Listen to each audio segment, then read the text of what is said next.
Morning student, बेटा last class में हमने ओम्स लॉ डिस्कस कर लिया था और उससे पहले हमने relation between drift velocity, electric current, relation between drift velocity, electric potential, ठीक है ना, वो सब हमने डिस्कस कर लिया। आज हम बात करेंगे बेटा रेजिस्टिविटी की और डिडक्शन ऑफ ओम्स लॉ, थोड़ा सा रेजिस्टेंस के बारे में पढ़ेंगे, कलर पढ़ेंगे, ठीक है ना। दो तीन छोटे छोटे टॉपिक हैं वो डिस्कस करते हैं। चलो रेजिस्टिविटी की बात करते हैं। Resistivity of material of a conductor क्या है, कैसे हम डिफाइन करते हैं, ठीक है। तो इसका लॉजिक देखो सिंपल कि अगर हम किसी रेजिस्टेंस की बात करें, आपके पास एक कंडक्टिंग वायर है, सपोज सिलेंड्रिकल वायर है जिसकी लेंथ स्मॉल एल या कैपिटल एल है, स्मॉल एल मान लो। इसका area of cross section A ले लो। एरिया ऑफ क्रॉस सेक्शन क्या है, ए। अगर मैं आपसे पूछूं इसका रेजिस्टेंस लेंथ पे कैसे डिपेंड करता है, तो एक्सपेरिमेंट से पता चला कि resistance of a conducting wire is directly proportional to its length. अगर लेंथ ज्यादा होगी वायर की तो उसका रेजिस्टेंस ज्यादा होगा, लेंथ कम होगी तो उसका रेजिस्टेंस कम होगी। जैसे जैसे हम इसका लेंथ इंक्रीज करेंगे इसका रेजिस्टेंस भी इंक्रीज करता है। और एरिया ऑफ क्रॉस सेक्शन की इनवर्सली प्रोपोर्शनल होता है। रेजिस्टेंस जो है एरिया ऑफ क्रॉस सेक्शन के इनवर्सली प्रोपोर्शनल होता है, तो हम लिखते हैं R inversely proportional to A. Wire जितना मोटा होगा, वायर की विड्थ जितनी ज्यादा होगी उसका रेजिस्टेंस उतना कम होगा। विड्थ जितनी कम होगी मतलब वायर जितना पतला होगा, थिन होगा, उसका रेजिस्टेंस उतना ज्यादा होगा। तो एक्सपेरिमेंट से पता चला resistance of wire is directly proportional to its length. Resistance of a conducting wire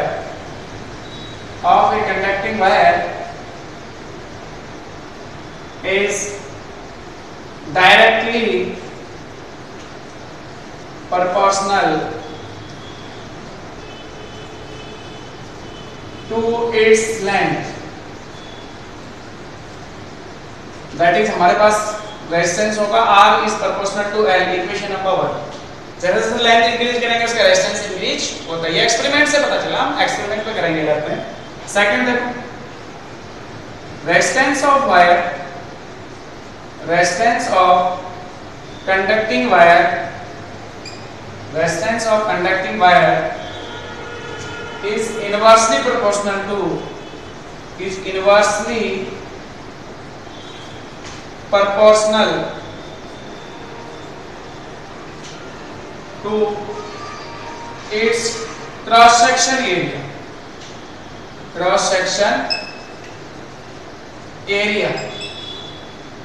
इसे वायर का रेजिस्टेंस जो है वायर के एरिया के इनवर्सली प्रोपोर्शनल होता है, क्रॉस सेक्शन एरिया के इनवर्सली प्रोपोर्शनल होता है। मतलब R is inversely proportional to A, equation number 2। Area of cross section के इनवर्सली प्रोपोर्शनल, हम ऐसा लिखेंगे उसको। जैसे जैसे हम ए को इंक्रीज करेंगे उसका R डिक्रीज होगा। मतलब इसकी विड्थ कम होगी तो उसका रेजिस्टेंस ज्यादा होगा, विड्थ ज्यादा होगी तो रेजिस्टेंस कम होगा।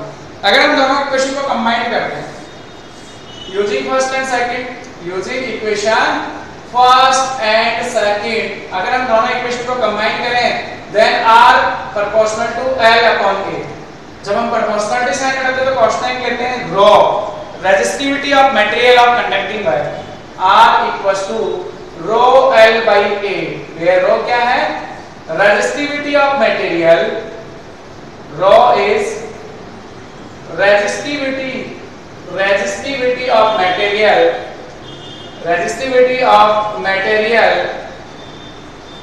of conducting wire, जो भी आप कंडक्टर ले रहे हो उसके मटेरियल की resistivity, it's depends on material of conducting wire. ये कंडक्टिंग वायर के मटेरियल पे डिपेंड करती है, न कि उसकी लेंथ और क्रॉस सेक्शन एरिया पे। अब वायर का लेंथ और क्रॉस सेक्शन एरिया कुछ भी रखो, उससे कोई फर्क नहीं पड़ता। आपका मटेरियल किसका है, आपका कंडक्टर किस मटेरियल का, उस पे डिपेंड करता है, रॉ, ठीक है। तो अब मैं आपसे पूछूं कि सबसे कम वैल्यू किसके लिए होती है रॉ की। ध्यान से देखो, रो कम होगा तो उसका रेजिस्टेंस भी कम होगा, तो सबसे कम होती है सिल्वर के लिए। Silver as a superconductor, silver को आप सुपर कंडक्टर इसलिए बोलते हो क्योंकि उसकी रेजिस्टिविटी और रेजिस्टेंस दोनों कम होते हैं। सबसे कम रेजिस्टिविटी सिल्वर की होती है। उसके बाद आप कॉपर की देखते हो, फिर एल्यूमिनियम, गोल्ड, ऐसे अपन देखते जाते हैं सीक्वेंस, ठीक है ना। 10th क्लास में टेबल चेक करी होगी।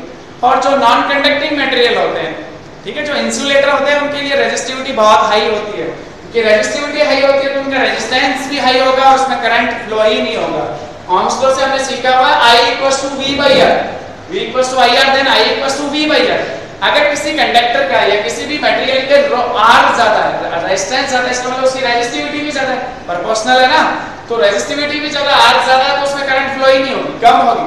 जैसे हम बात करें इंसुलेटर्स की, इंसुलेटर्स में करंट फ्लो नहीं होती, इसका रीजन क्या है, उनकी रेजिस्टिविटी हाई होती है। उनकी रेजिस्टिविटी क्या होती है बेटा, हाई होती है, इसका मतलब उनका रेजिस्टेंस क्या होता है, तो करंट फ्लो ही नहीं होती है। और silver is a super conductor because resistivity is very low, resistivity low तो रेजिस्टेंस भी लो होगा, रेजिस्टेंस लो होगा तो उसमें करंट मैक्सिमम पास होगी, इसलिए सिल्वर को सुपर कंडक्टर बोला गया है, अच्छा कंडक्टर मानते हैं।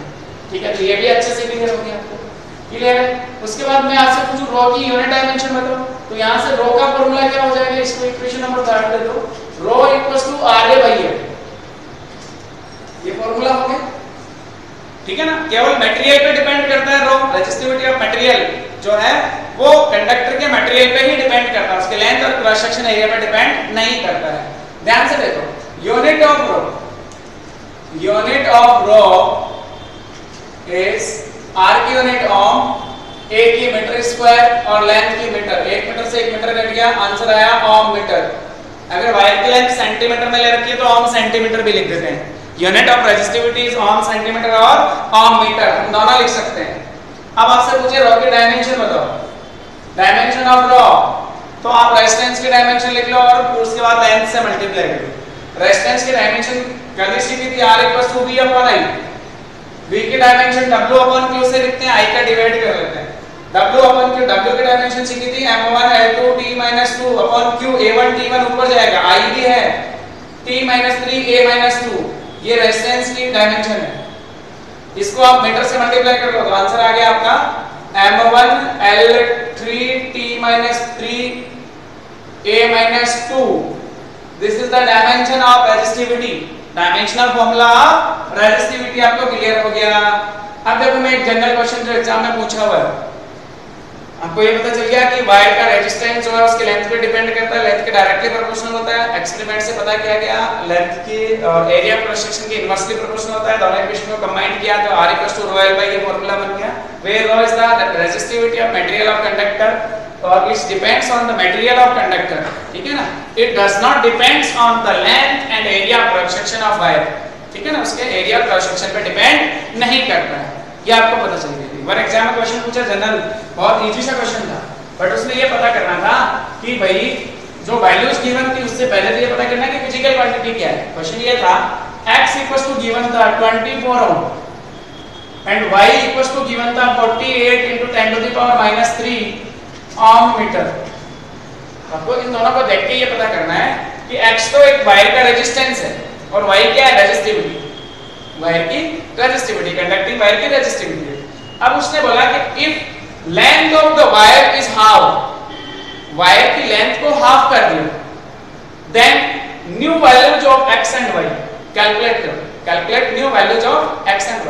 आपने लेंथ को हाफ कर दिया, आपने क्या किया, लेंथ को हाफ किया है, तो उस सिचुएशन में जो रेजिस्टेंस है वो क्या होगा, क्योंकि मुझे पता है resistance is directly proportional to length of wire, तो अगर मैं लेंथ को हाफ कर दूंगा तो क्या रेजिस्टेंस भी हाफ होना चाहिए, बिल्कुल होना चाहिए, तो new value of x x'=12 ohm, confirm सही, ये वैल्यू होगी।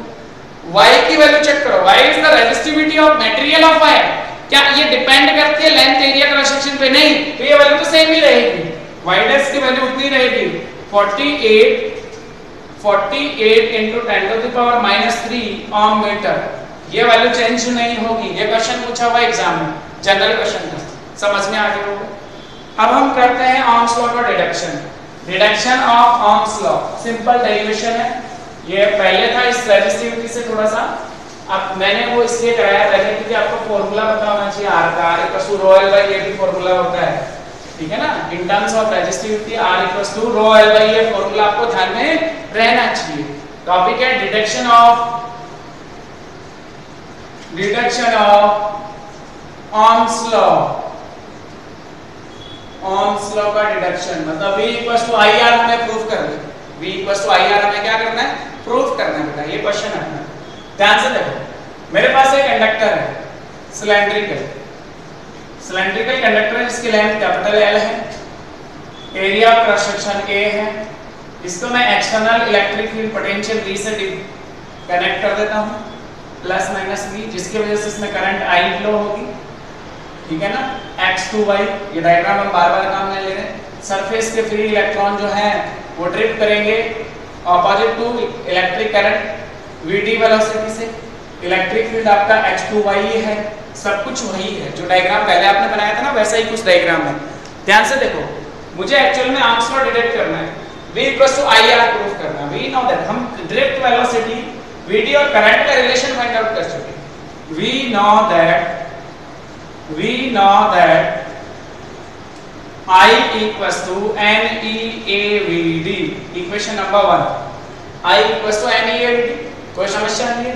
N यूनिट, कंडक्टर के यूनिट वॉल्यूम में number of electrons, E charge on electron, A area cross section of conductor, Vd drift velocity और I आपकी इलेक्ट्रिक करंट। ये relation हम find out कर चुके लास्ट क्लास में।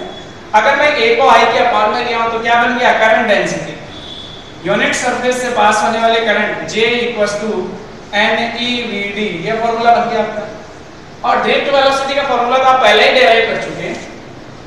Formula of drift velocity, formula of drift velocity, drift velocity का formula आप derive कर चुके। Vd का फार्मूला था E tau by small m into capital M, equation number 3।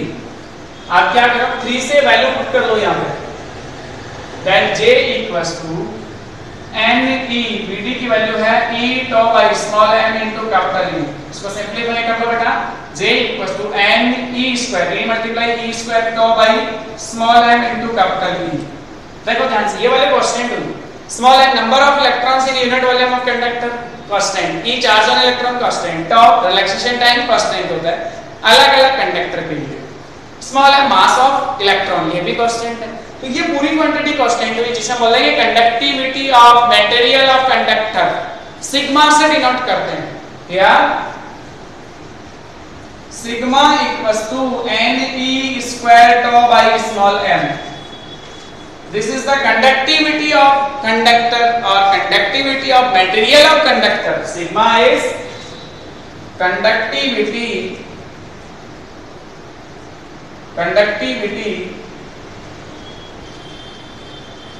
of material of conductor. Sigma is conductivity of material of conductor। जो भी आपने material लिया हुआ है कंडक्टर के, उसकी conductivity, it's depends on tau, relaxation time अलग अलग मटेरियल के लिए अलग अलग होता है। N, E और M तो कांस्टेंट होता है, तो ये जो tau है वो अलग अलग मटेरियल के लिए अलग अलग होता है। जैसे मैं बोलूं कि अच्छा कंडक्टर के लिए tau कम ज्यादा होगा या कम होगा, ज्यादा होगा, ठीक है ना। tau की वैल्यू ज्यादा होगी तो सिग्मा भी ज्यादा होगा, ठीक है। और सिग्मा और रेजिस्टिविटी में भी एक रिलेशन होता है। अभी हमने रेजिस्टिविटी की बात करी, sigma equals to 1 upon rho, resistivity और सिग्मा में भी ये रिलेशन होता है, एक दूसरे के इनवर्सली प्रोपोर्शनल होते हैं। इसको इक्वेशन नंबर 4 करो और अगर मैं इसकी जगह सिग्मा पुट कर लूं तो ये वाली इक्वेशन क्या बन जाएगी, J equals to sigma E, J equals to sigma E। This is the relation between current density and electric field. Current density is directly proportional to E। E जैसे increase करेंगे करंट डेंसिटी इंक्रीज होगी। Sigma is a constant quantity, वो तो हमारी constant है। अब देखो हम एक और रिलेशन जानते हैं, we know that E equals to V by L। E equals to V potential difference, L conductor की लेंथ, ये हम बार बार डिस्कस कर रहे हैं। E equals to V by L, आप E की जगह यहाँ V by I पुट कर लो, J की जगह आप I upon A पुट कर लो, J की जगह आप क्या पुट कर लो, I upon A। तो ये वाली जो इक्वेशन है वो बन गई I upon A equals to sigma V by L। चाहो तो सिग्मा को आप 1 upon rho पुट कर सकते हो, then I upon A equals to 1 upon rho V by L। यहाँ से आप V की वैल्यू फाइंड आउट करो, इसको क्रॉस मल्टीप्लाई करो, क्रॉस मल्टीप्लाई करोगे तो VA equals to rho L into I, A को अपॉन में लियो तो V equals to rho L upon A into I। अरे ये तो पढ़ लिया ना, rho L by A, resistance of conducting wire. तो ये क्या है, since R equals to rho L by A, so V equals to I R या R I।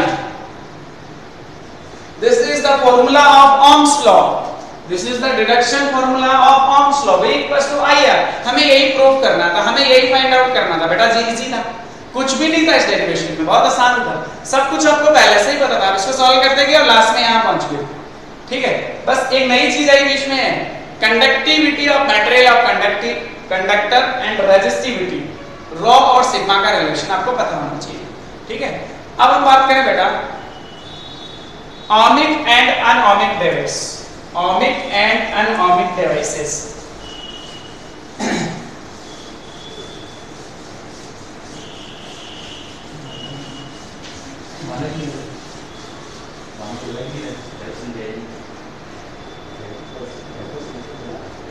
ohmic and unohmic device.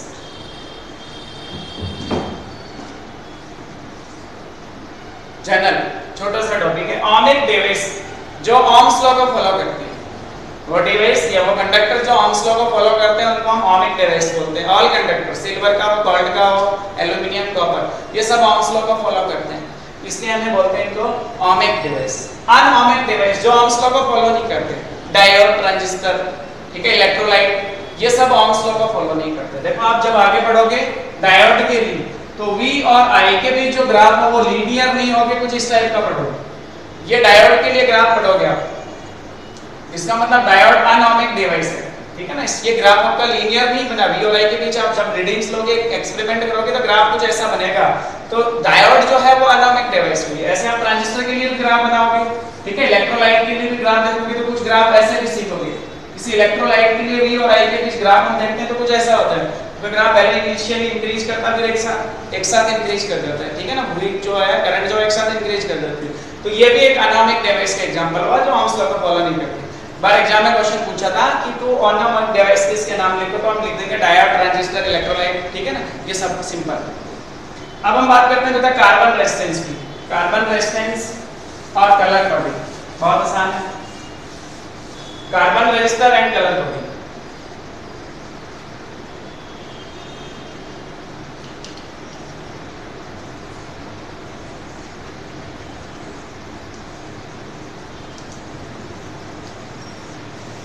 देखो कार्बन रेजिस्टर आप देखोगे लैब में, उसमें आपको 4 बैंड मिलेंगे, इसके अंदर कुछ मटेरियल होंगे, 2 वायर निकले हुए होंगे और उसमें आपको 4 बैंड दिखेंगे, 4 डिफरेंट कलर के, और इन बैंड्स के कलर के बेसिस पे आप कलर कोडिंग और कलर कोडिंग से इसका रेजिस्टेंस पता करोगे। ठीक है, कि सपोज पहला जो बैंड है वो रेड कलर का था, सेकंड बैंड चेक करा तो मैंने देखा ऑरेंज था, ठीक है ना, कुछ भी ये वाला जैसे मैंने देखा तो ब्लू मिला, और लास्ट वाला जो बैंड है उसमें आपने गोल्ड या सिल्वर या 9 कलर, 3 ही बैंड मिलेंगे। ठीक है, मैं कलर कोडिंग का एक फॉर्मूला बताता हूँ, एक शॉर्ट ट्रिक बताता हूँ जो आपको याद रखनी है। B Roy of Great Britain has very good wife. ठीक है, आपको शॉर्ट में ये याद रखने, कलर्स 10 कलर हो गए ना। B Roy of Great Britain has very good wife. इसके बेसिस पे देखो, सबसे पहला कलर हुआ आपका black, second colour brown, third colour red, O for orange, Y for yellow, G for green, B for blue, V for violet, G for green and W for white.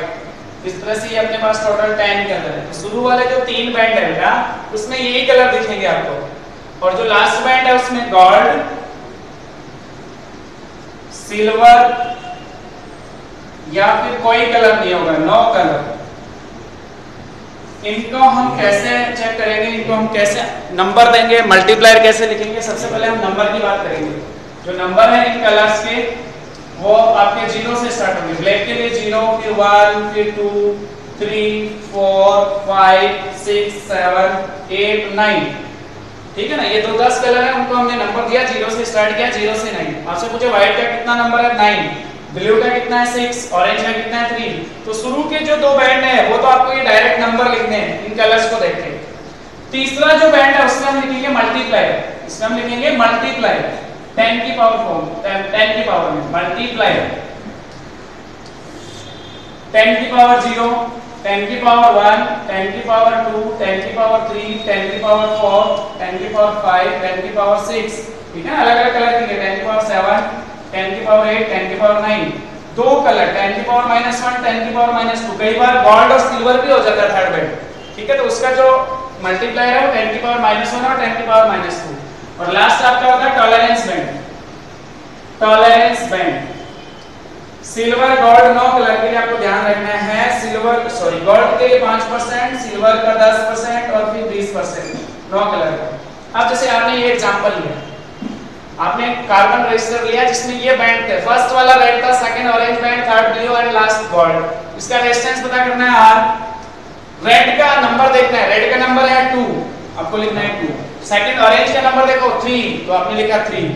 ये तो number लेके starting में, फिर multiplier, multiply आपके blue का multiplier देखो, blue का multiplier है 10 to the power 6, 10 to the power 6 plus minus. Tolerance band आपका जो है वो एक तरह से एरर के लिए होता है, तो गोल्ड आपका 5% है, तो गोल्ड के लिए 5%, ये आपका आंसर ओम में रेजिस्टेंस आ गया। कई बार क्या होता है, रेजिस्टेंस गिवन होता है, बैंड पूछ लेता है, कलर बैंड पूछ लेता है, ठीक है, जैसे मैंने R लिख दिया 75 10 to the power 3 plus minus 20%, ऐसा लिखा हुआ था रेजिस्टेंस। अब आपको कार्बन रजिस्टर के कलर को, ये बैंड्स के कलर बताने, 75 7 पे चेक कर लो, 7 पे कौन सा कलर है, वायलेट, तो फर्स्ट बैंड आपका हुआ, फर्स्ट बैंड जो है वो आपका हुआ वायलेट, ठीक है ना, कई बार उल्टा पूछता है क्वेश्चन। 5 पे चेक कर लो कौन सा नंबर है, ग्रीन, तो सेकंड बैंड आपका हुआ green. 10 to the power 3 multiply 10 to the power 3 किसके लिए, ऑरेंज के लिए, तो थर्ड बैंड आपका हो गया ऑरेंज। और टॉलरेंस बैंड कितना बेटा, 20%, 20% किसके लिए होता है, 9 कलर के, तो लास्ट कलर जो मिलेगा आपको वो 9 कलर होगा, लास्ट बैंड जो होगा वो 9 कलर के लिए होगा। इस टाइप से आपसे कई बार कलर देके रेजिस्टेंस पूछ लेता है या फिर रेजिस्टेंस से कलर बैंड पूछ सकता है, तो इस टाइप से ये कलर कोडिंग से एक नंबर का क्वेश्चन बन जाता है। थैंक यू, नेक्स्ट क्लास में करेंगे।